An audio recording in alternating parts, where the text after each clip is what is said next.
जब श्री कृष्ण अर्जुन को भक्ति, समर्पण और परमात्मा का गहरा ज्ञान दे चुके होते हैं, तब भगवद गीता के 13वें अध्याय क्षेत्र क्षेत्रज्ञ विभाग योग में वे शरीर, आत्मा और परम सत्य के बीच के अंतर को समझाते हैं।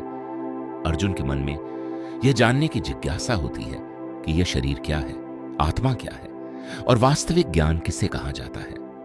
तब श्री कृष्ण कहते हैं कि यह शरीर क्षेत्र यानी एक खेत की तरह है, और जो इस शरीर को जानता और अनुभव करता है वह क्षेत्रज्ञ यानी आत्मा है।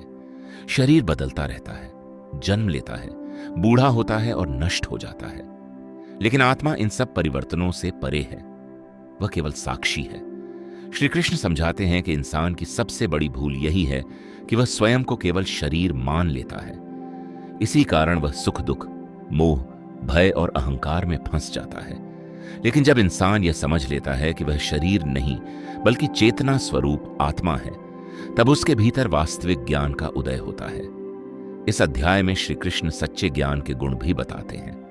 वे कहते हैं कि विनम्रता, अहिंसा, क्षमा, सरलता, गुरु के प्रति सम्मान, मन और इंद्रियों पर नियंत्रण, आसक्ति का त्याग और सत्य की खोज, ये सब वास्तविक ज्ञान के लक्षण हैं।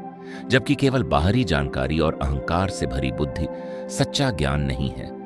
श्री कृष्ण यह भी समझाते हैं कि प्रकृति और पुरुष यानी शरीर और आत्मा मिलकर जीवन का निर्माण करते हैं। प्रकृति से शरीर, मन, इच्छाएं और कर्म उत्पन्न होते हैं, जबकि आत्मा केवल साक्षी और चेतना का स्रोत है। लेकिन अज्ञान के कारण आत्मा स्वयं को शरीर से जोड़ लेती है और जन्म मरण के चक्र में फंस जाती है। जब इंसान ध्यान, ज्ञान और आत्मचिंतन के माध्यम से अपने भीतर की चेतना को पहचान लेता है, तब वह समझने लगता है कि परमात्मा हर जीव में समान रूप से उपस्थित है। वही एक चेतना सब में प्रवाहित हो रही है।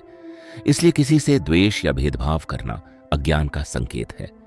यह अध्याय हमें सिखाता है कि सच्चा आध्यात्मिक जीवन बाहरी दिखावे से नहीं बल्कि स्वयं को जानने से शुरू होता है। जब इंसान अपने शरीर, मन और अहंकार से ऊपर उठकर अपनी आत्मा को पहचान लेता है, तब उसके भीतर गहरी शांति और स्वतंत्रता उत्पन्न होती है, क्योंकि वह समझ जाता है कि वह नश्वर शरीर नहीं बल्कि शाश्वत चेतना है। अंततः यही गहरी सीख सामने आती है। जो व्यक्ति शरीर और आत्मा के अंतर को समझ लेता है वही सच्चा ज्ञानी बनता है, क्योंकि वास्तविक मुक्ति स्वयं के असली स्वरूप को पहचानने में ही है।